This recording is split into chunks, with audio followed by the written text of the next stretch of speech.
नमस्कार दोस्तों, कैसे हैं आप सब लोग। स्वागत है आपका आज के हमारे इस नए वीडियो में। और हमारे योग सूत्र की जो इस सीरीज में जो अगला आपका सूत्र है वो काफी इम्पोर्टेंट है। और आज के इस वीडियो में हम दो या तीन सूत्रों को जो है शामिल करेंगे और जानने की कोशिश करेंगे उन सूत्रों का मतलब। तो दोस्तों स्टार्ट करते हैं आज की वीडियो को।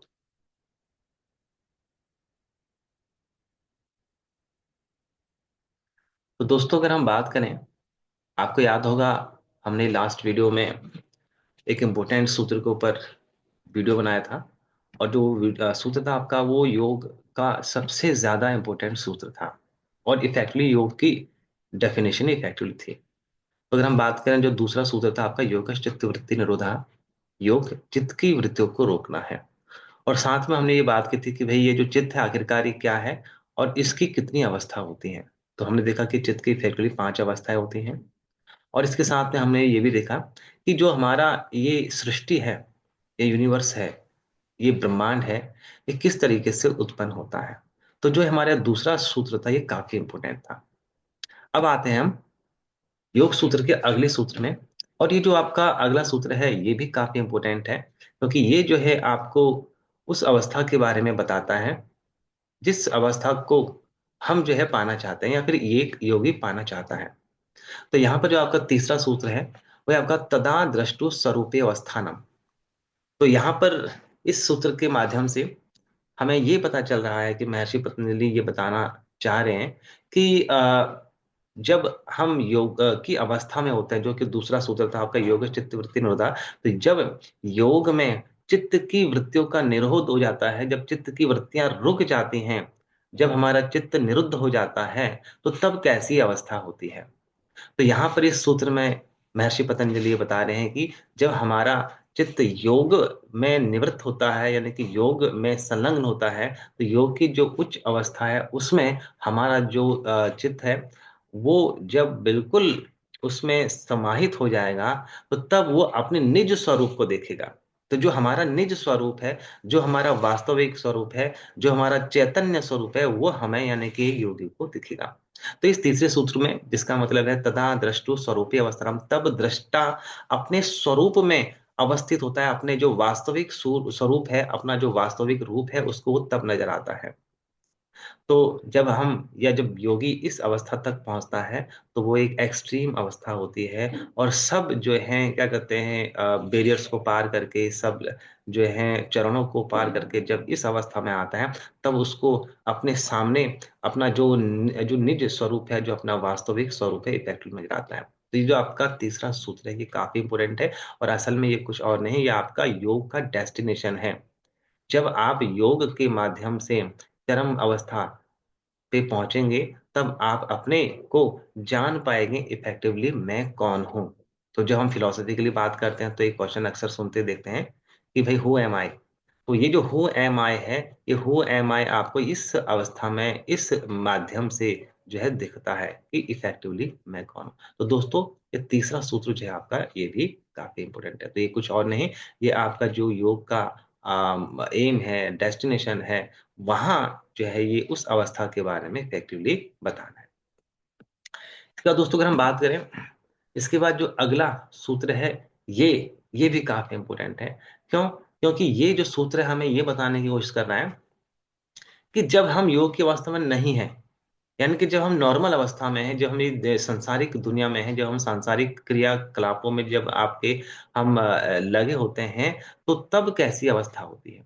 तो ये बता रहा है वृत्ति सारूप्य मित्रत्व, वृत्ति सारूप्य मित्रत्व, यानी कि हम जब एक आम संसारी प्राणी की तरह जिंदगी जब जी रहे होते हैं, तो हमारा जो स्वरूप है, हमारा जो जो कहते हैं पुरुष है, वो वैसा ही होता है जैसी कि हमारी वृत्ति होती है। यानी कि हम जाग रहे होते तो हमारा जो पुरुष है, चैतन्य है, वो जागता हुआ दिखता है, सो रहे तो सोता हुआ दिखता है, दुखी होते तो दुखी दिखता है, सुखी होते तो सुखी दिखता है।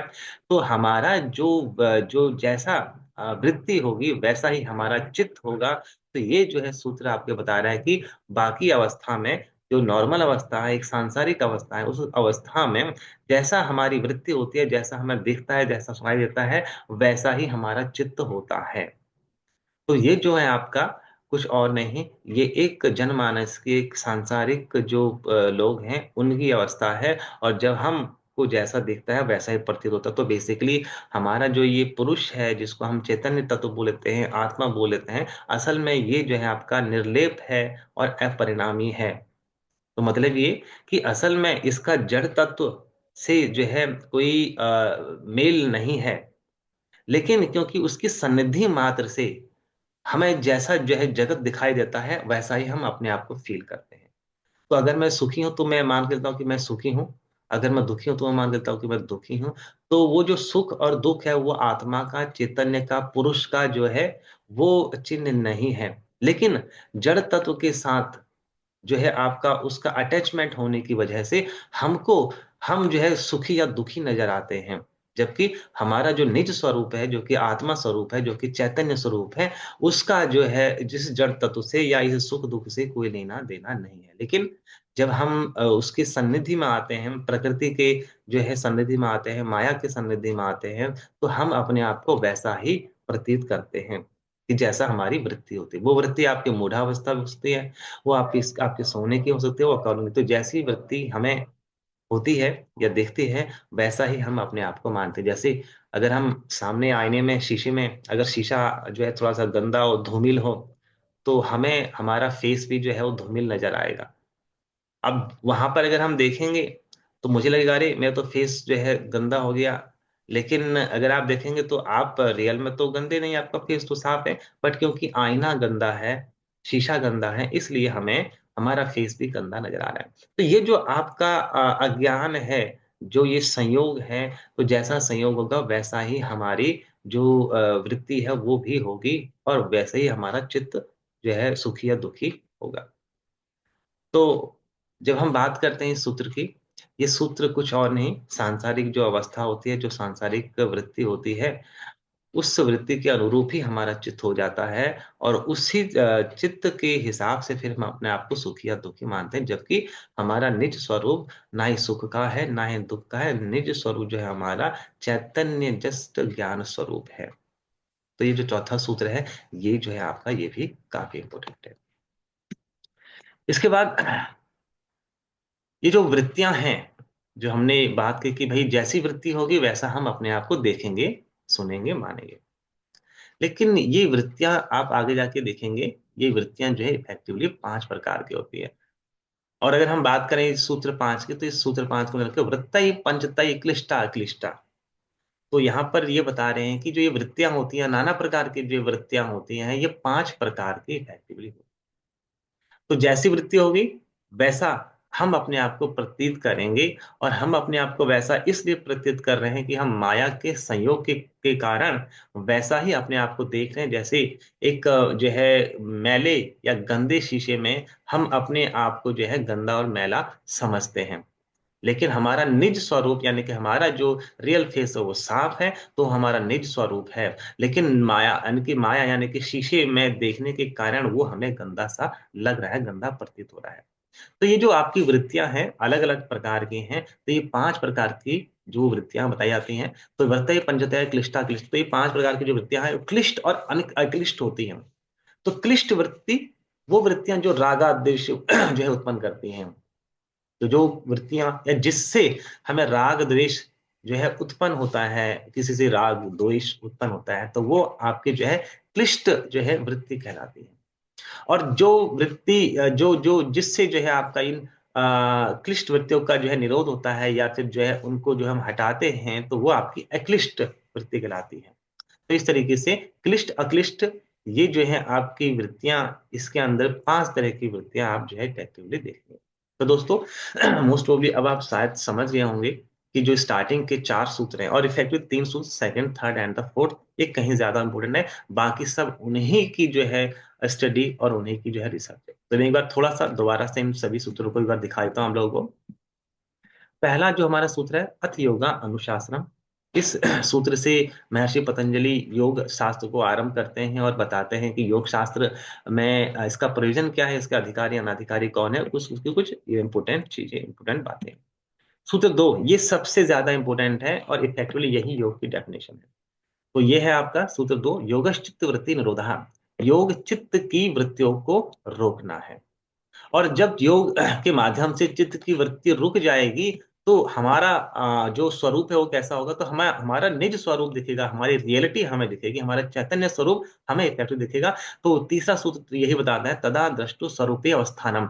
तब दृष्टा अपने स्वरूप में अवस्थित हो जाता है, तो तब हमें अपने रियल जो स्वरूप है वो हमें नजर आता है, जस्ट लाइक सामने, जैसे कि हम आईने के, साफ आईने के सामने खड़े।